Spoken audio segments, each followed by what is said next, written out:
ప్రేక్షకులకు నమస్కారం. ADN news TV మనదర్శి మన local channel. ADN news TV ప్రేక్షకులకు నమస్కారం. వార్తలు చదువుతుంది మీ ప్రసన్నారాం. ప్రపంచవ్యాప్తంగా బౌద్ధ స్తూపాల పర్యటన కేంద్రాలను అభివృద్ధి పరచాలని తెలుగు శ్రీలంక జనతా ఫౌండేషన్ ఉపాధ్యక్షుడు, హినాయిన్ బుద్ధిస్ట్ అసోసియేషన్ ఉపాధ్యక్షుడు బోధిహీన్ అన్నారు. స్థానిక రామాలయం దేవాలయం ఆవరణలో జరిగిన విలేకరుల సమావేశంలో ఆయన మాట్లాడుతూ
మరి ఇది ఆయన ఇచ్చిన గుప్త శాస్త్రం వాళ్ళు అంటే గవర్నమెంట్ ప్రకారంగా ఇచ్చిన లెక్కమాట.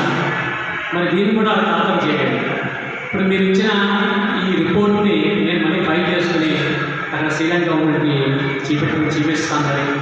ఇంకోటి ఏంటంటే శ్రీలంక ఆర్థికంగా బాగా పేదవాళ్ళు, రాజకీయంగా కూడా చాలా ఊరు, కానీ ధర్మం ప్రకారంగా ధార్మికంగా చాలా గొప్పవాళ్ళు, ప్రపంచానికి ఆదర్శం. అక్కడ ప్రతి ప్రజలు కూడా ఒక్కొక్క 1000 రూపాయలు వేసుకుని ఇక్కడ సందాయిస్తుని నిర్మిద్దాము. ఈ బోటు ఏర్పడింది చెన్నైకి, మేము వస్తూ ఉంటాము. పాత సంస్కృతి ఒకనాడు ఆంధ్రప్రదేశ్ నుంచి బౌద్ధం శ్రీలంక వెళ్ళింది, శ్రీలంక నుంచి బౌద్ధం ఆంధ్రప్రదేశ్ రావడానికి మరి పక్కన ప్రజలు సిద్ధమయ్యారు. మరి మహారాజుకేమో ఈయన మొండిగా ఉన్నాడు, వీరిని మనసు మార్చాలని ఈ పత్రికాముఖంగా చెప్పి మేము చెప్పాలనే మేము ఇక్కడ రావడం. నేను ఈ ప్రయాణంలో చాలా కష్టాలు పడినా కానీ మరి అక్కడ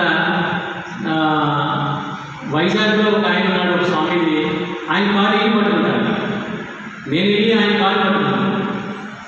ఏంటి ఆంధ్ర భవిష్యత్తు, బౌద్ధ స్తూపాల యొక్క భవిష్యత్తు కోసం నేను ఆయన కాలు పట్టుకున్నాను. ఒక భిక్షువు ఏ ఒక్కరి కాళ్ళు పట్టుకోడు, అది నాగదోషం వచ్చేస్తున్నాడు. ఆల్రెడీ ఆయన దోషం ఆవరించి ఆయన ధర్మం చెప్పచ్చు, కానీ ఆయన రాజకీయంగా ఎప్పుడైతే రాజకీయ కోణంలో వెళ్ళిపోయాడో ఆటోమేటిక్గా పతనం కూడా స్టార్ట్ అయిందని చెప్తున్నాను. ఎందుకంటే ఆ మహారాజు కూడా కూడా ఆయన గురువు గారు, ఆయన పేరే పరిపూర్ణానంద స్వామి గారు, ఇవి చెప్పకపోగా ఆయన వేద పాఠశాలకని చెప్పి అయితే గవర్నమెంట్ వారు 15 ఎకరాలు ఇచ్చారు. అడిగిన దానికన్నా ఎక్కువ ఇచ్చారు. ఈ క్రమంలో మేము ఏంటంటే సన్యాసులు మాకేం అక్కర్లా, కానీ ఇక్కడ చందవరం విడిచింది, ఇది చైనాలో ఉంది. దీని యొక్క ఆలోచన విధానం అంతా అందరూ కోఆపరేట్ చేస్తున్నారు. చైనా మాస్ కోఆపరేట్ చేస్తున్నారు, తైవాన్ వాళ్ళు కోఆపరేట్ చేస్తున్నారు, అలాగే శ్రీలంక బర్మా వాళ్ళు మేము నాయకత్వం వహించి దానికి ముందు తీసుకెళ్తాం, మేము వచ్చేస్తాం ముందుకి అన్నారు. మనం ఒక చిన్న వేదికని మనం తయారు చేసుకోలేకపోతున్నాం.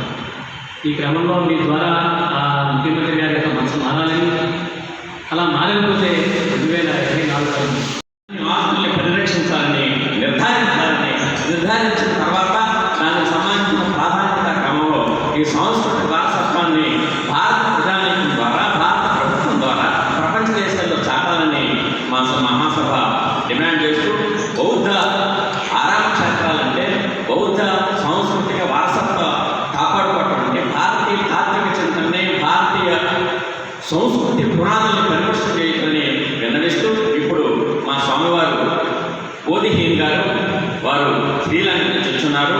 ఈ రంగంలో ఆయన అనేక విషయాలు పరిశోధించి ప్రభుత్వం దృష్టికి తీసుకెళ్తా ఉన్నారు. అక్కడ మా ప్రణాళికాబద్ధమైన విషయాన్ని ఆయా ప్రభుత్వాలు ఎటువంటి ఇచ్చినాయో విద్యాపరంగా, వైద్యపరంగా, తర్వాత పిల్లలకి పెద్దలకి ఎటువంటి విధి విధానాల ద్వారా ఈ రంగంలో తీసుకొచ్చి వాళ్ళని నిపుణులుగా, నిశ్చిత దృష్టి కలిగిన మానవులుగా తయారు చేయడానికి, ఆలోచన పనులుగా తీర్చిదిద్దడానికి ఏమేమి కృషి చేస్తుందో మా స్వామివారు బోధిహీన్ గారు మీ అందరికీ విన్నవిస్తారు. ఏమంటారంటే ఆల్రెడీ పడిపోతుంది ఈ ప్రభుత్వం, వచ్చిన తర్వాత ఘనంగా మేము ఇస్తామని చెప్పేసి బీజేపీ తర్వాత యోగి ఆదిత్యనాథ్ కూడా కలుస్తున్నామండి. మాకే విధంగా కనీసం చెప్పలే, చెక్కున్నా కానీ మారుతుంది కొద్దిగా. ఎందుకంటే చేసుకోండి